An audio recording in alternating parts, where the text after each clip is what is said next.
Jmikola reporting live from the kitchen. This is the cleanest the set's been in days, maybe weeks perhaps. Just did some jarring and everything, just reorganized. It's good to tidy up when you're on vacation. So we've got here is the Shritai. Just as I was walking by, just remembering the This Place Matters, or yeah, I think it was a campaign from the Hoboken Historical Museum, just celebrating old businesses, other local landmarks. So this here, Shritai has been, I want to say, a fixture on the corner of 3rd and Bloomfield for a long time. I certainly remember the name. I mean, Satay just closed on Washington Street. That was a long-stay member of the community. And these are old. It's good to see that the same businesses are there. This is a site that, to this day, doesn't have a functioning website, and I guess they are listed on some of the apps. But there used to be a website, it's probably still around, HobokenMenus.com, and that was just a bunch of PDF files and images of Hoboken menus, because there was a lot of restaurants in a small bit of area, and it was hard to, everyone sometimes didn't have websites at the time, and people would just submit scanned menus, because they didn't get dropped in around your door and mailed around anyway. So anyway, with this place, I eventually found the menu. I had to resort to Google Maps of all places. It was somewhere in the photos. Thank you, whoever uploaded that. What we've got here is the assorted appetizer. It was about $11.50. They prepared it pretty quickly. I would say about like 6 or 7 minutes. Kind of, I mean, these things aren't being made to order. I'm sure they're being reheated. But we got here is the, I guess it would be this one. This is the shrimp roll. It was the Kungra Borg. I'm butchering that pronunciation. But just to kind of see what we're working with here. And there's a little bit of a crunch, but this has been sitting out on the counter for about a half hour, as I had to help out with bedtime. And this actually is served with a, is there a sauce? This is meant to be served with a plum sauce. And so kudos to them for giving us the plum sauce. Sometimes we usually get the spring rolls, and I think you usually get 4 of those, maybe in a full order. That's probably around $7.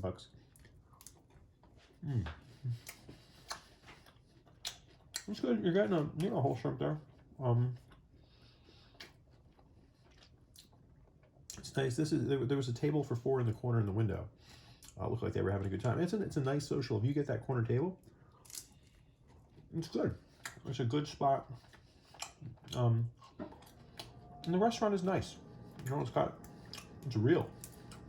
It's all building. Ground floor. I mean, DeZino's has some of that appeal for me, but some of these old Hoboken places, and it's different than Washington Street. You know, Washington Street restaurants, those have all been redone.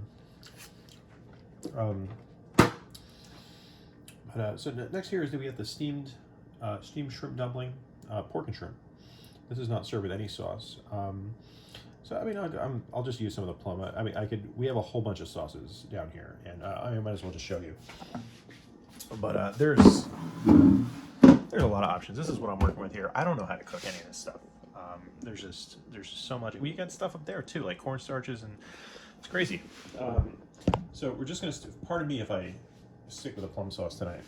I'm not gonna get out another bowl. Black vinegar. Probably black vinegar would be the call for this, or just a rice vinegar. You know, with a splash of soy sauce. Oh, I like this a lot. This is really kind of. See, I mean, the lighting is really bad lighting. But the plum here, Milo just having a sneeze. You know, that's what he does. These older dogs. So I would definitely go a full order of the steamed dumplings.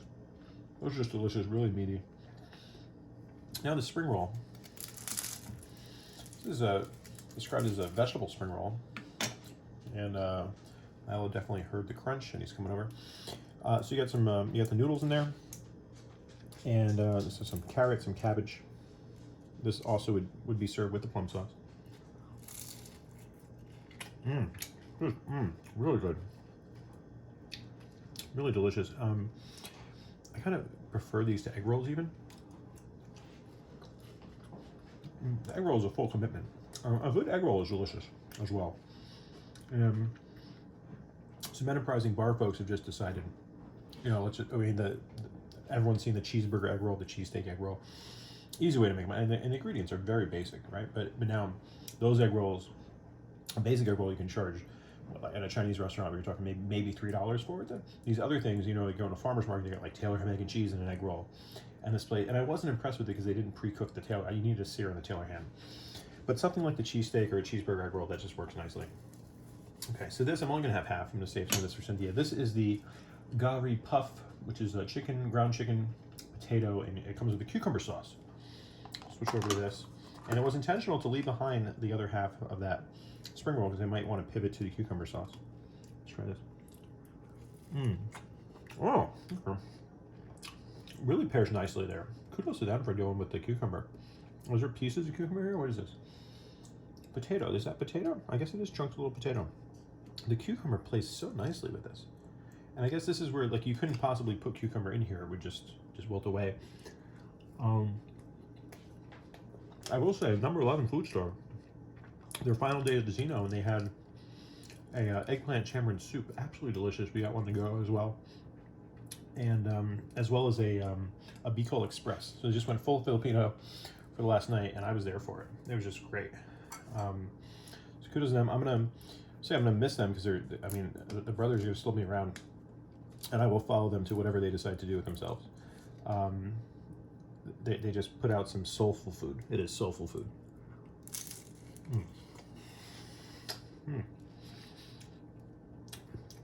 And as a party note, Dee's Soulful Cafe, a lot of people were disappointed when they left. The eggs, the breakfast, the wraps, some of them were good, but some of them just didn't do it to me. I think it was because of the breakfast, the way breakfast was prepared. It wasn't, I don't know if there was a griddle there, so a lot of things were cooked microwave or maybe a toaster oven. Well, I did patronize the place. I went there a number of times. It was good value at it. It was a unique spot, but I wasn't as emotional with their passing as I guess I would be. Maybe a Tree Tie, I would lament Tree Tie's passing a bit more, and use passing loosely. I mean, these are businesses, but there's people behind them, you know, and sometimes they retire, as I expect many Hoboken businesses eventually will. It's hard. It's hard to keep a business going. I mean, it's a breathing organism. You have to feed it with customers, I guess. The great altar of commerce, as it were. But the good businesses, I feel, ones that just put out a good product, they're not under the financial stressors of rent and these things, and that's increasingly more difficult to do, obviously.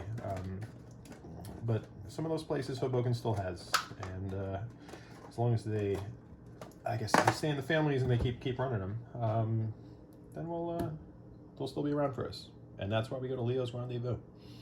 And on that bombshell, have a lovely Wednesday evening, and stay dry out there. Bye-bye.